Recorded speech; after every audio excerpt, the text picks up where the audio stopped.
Hello, I'm Bob the Bookerer and welcome to my channel, and today we interrupt the regular Booker scheduling to let you know that we're in Polari Prize season as well. So the long lists came out a little bit ago and we've now got our shortlisted books announced. And for the uninitiated, the Polari Prize is the UK's, I believe, only LGBTQIA plus book prize. And what is really very interesting about the prize that I've sort of mentioned before when I've covered it has been that the prize doesn't differentiate by type of book. So as in not by plays or poetry or novels or non-fiction or what have you. All of them kind of come together. And so what's often quite interesting is you'll have a shortlist or a long list that is partly, you know, it's a memoir up against an historical set of essays looking at something, up against a poetry collection, up against a novel, you know. And it's sort of, although that sounds like a recipe for like chaos, actually I think what works really nicely about the prize is how it allows a sort of a real breadth of the queer experience and sort of queer literature within all that. So I think it's a really fascinating thing. And I've been reading the long lists this year. I am just about 2 or 3 books, I think, away from finishing the long lists, but I have read all the shortlists.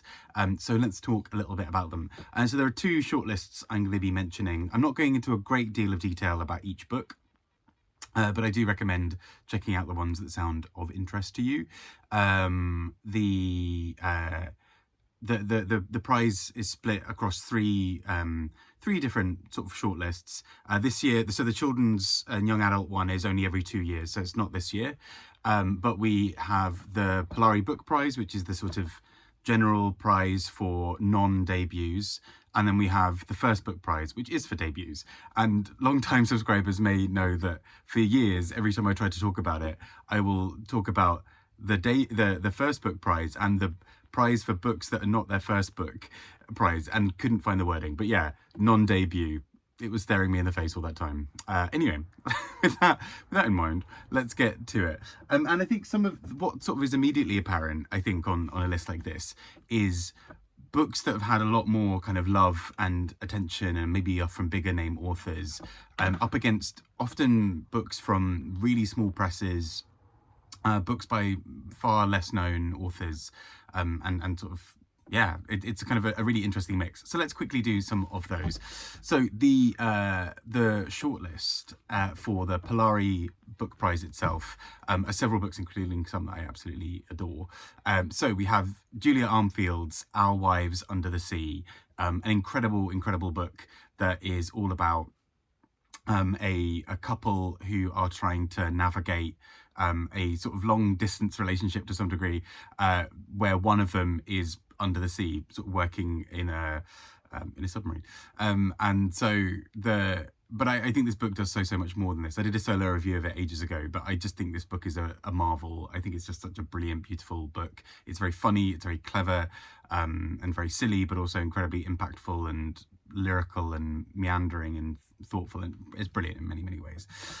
We also have one of the best books I think I've read in the last few years, Sean Hewitt's All Down Darkness Wide, which is possibly one of the finest things I think I've read. I adore this book so much. It holds a very special place in my heart. It is Sean Hewitt talking about the end of a relationship, and particularly the ways that the relationship when it was still happening involved a lot of Sean Hewitt trying to be there for a partner who was really struggling with his mental health. But at the same time, this is also a really lyrical, exploratory book about so much more.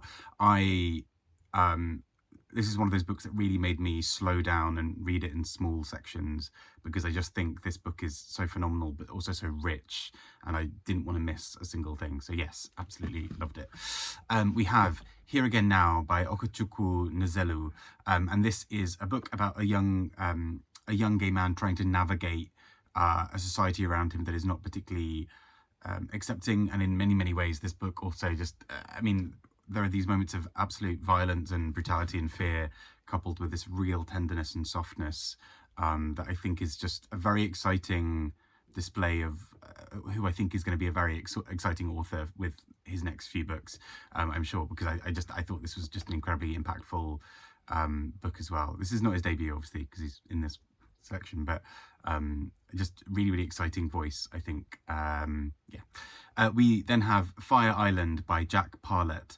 And this is telling the history of Fire Island, which is this place in the US where this sort of island where essentially, because of its slight detachment from the rest of the sort of cities nearby, became this sort of safe haven for a lot of particularly gay and bisexual men, but other parts of the community, to really live a life that was free of shame and free of kind of oppression and so many other things. So it was this really liberating space that so many people got a lot from, and I thought this was such a lovely way of telling the history of that. Next we have Young Mungo by Douglas Stewart, a beautiful book. For fans of Shuggy Bane, you will also, I think, love this. Typically mostly focuses on two young men who are struggling to kind of eke out this sort of relationship in working class Glasgow, particularly with absolute sort of with people around them who are kind of limiting that in many ways, not only the sort of homophobia and kind of frustration and anger kind of around them, but equally the sort of certain delicacies of essentially kind of class politics and religious politics around them. So it kind of just means that they are trying to work out what it means to be a man, what it means to be working class in Glasgow, working out what it means to like men, all kind of at the same time. And there are some incredible moments of brutality and beauty in this book as well. It's just stunningly written, I think, as well. And last but not least, on this shortlist, we have Sophie Ward with The Schoolhouse. Sophie Ward, previously longlisted for the Booker, and The Schoolhouse is this story of a set of kids at school, as the title may suggest, who are for various reasons unable to sort of communicate effectively with each other, and there is a crime at the heart of this book that they are trying to look back on and sort of work out, but in the meantime most of the characters around are not really able to express what's actually happened to them, and so the book is almost the reader at the same time as the audience trying to understand anything about what's happened in this sort of microcosm of this very suffocating world. So all in all, quite a brutal but beautiful, I think, shortlist for the non-debut books. I think some absolute beauties in this book. I mean, I would be pretty much happy for any of them to win. Obviously, as mentioned, Sean Hewitt's All Down Darkness Wide is one of my favourite books of probably of all time, I think, at this rate. Young Mungo is also an absolute joy, is maybe not the word, is a beautiful book. And Our Wives Under the Sea is a book that I adored for many reasons as well. But equally, this whole shortlist is great.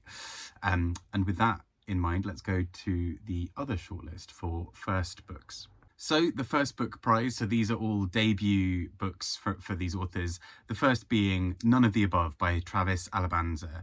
And they are a non-binary author, activist, artist, creator, and many other things. A sort of multi-hyphenate kind of person. And this is a book where they reflect on the various sort of interstices of their identity. So being non-binary, being a person of colour, and what that all looks like, how those sort of map onto each other. And it's a really interesting book for many reasons, because it's sort of this personal memoir of their experiences. It's sort of a call to action in a sort of more activist kind of way. It's also a really soothing book about how people find identity and how people find out who they are. It's also just an incredibly clever book, I think, about race and art and so many other things. It's a lot all happening in one book, but I think it achieves it, and I think it's a really incredibly done book. Next up, we have Rising of the Black Sheep by Livia Kojo Alor. And I had the real pleasure recently of meeting her. I went to a poetry event run by Incandescent Press in collaboration with Polari Press, who published this. Polari Press being different to the Polari Prize, before you think that they're sort of just getting their own books in there. And this is a collection of poetry where she talks, she sort of explores ideas of race, identity, queerness, gender, all kind of together. Often again in these sort of rallying calls, sort of battle cry kind of ways, looking at identity. And it's one of those things that, seeing her perform them live, there were some poems in this collection that on the page hadn't necessarily taken me in the same way, and then seeing them perform live, everything kind of made more sense. I think she's very much a performer, and this is a book that really kind of, I think, testifies to that these are poems to be read out or screamed or sung, or there's a real power behind a lot of them.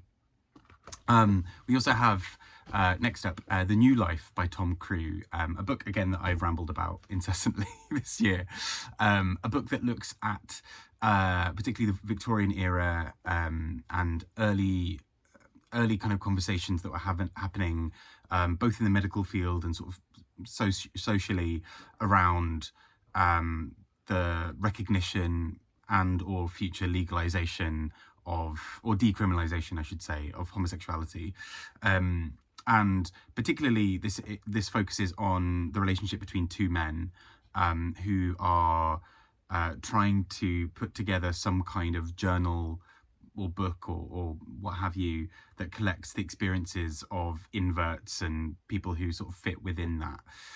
And in doing so, these two men and the many people around them, including their very patient partners, are doing a lot of work to really change radically the way that people are seen in society, and the kind of destigmatization of identities.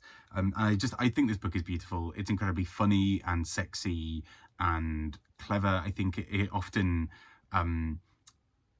is very coded in the way it speaks. So often there are references that I can imagine people outside of the community almost not getting, and that is mirrored in the fact that this book often is sort of letters between characters, and those letters will have coded phrases of people talking about, oh, well, I really enjoyed Walt Whitman, and there's a sort of hint in the background of, well, he's one of us, and there's a kind of insinuation there. So I just thought this book was really clever in terms of also where it positions the reader, which I thought was brilliant. Next up, we have Edward Enninful with A Visible Man, and he is a really interesting man, actually, in many, many ways. So he became the editor for British Vogue, and I think he was the first, if not one of the first, men to be editor. And particularly, I think, the first person of colour as well. And he reflects on this sort of life of him as this absolute workaholic, this very strong work ethic that he inherited from his mother particularly, and this sort of eye for fashion that was sort of encouraged in many, many other ways throughout parts of his life. And I just found him a really interesting figure, and particularly his story is such an important one for many, many reasons. But whilst talking about all of that, he reflects a lot on kind of the impact of art and, well, the arts and various other things on people's lives, but equally the subtle ways that people hold on to shame and various other aspects of the sort of the trickier side of the experience of coming out or of self-realization all the way through. And I thought that was a really fascinating thing as well.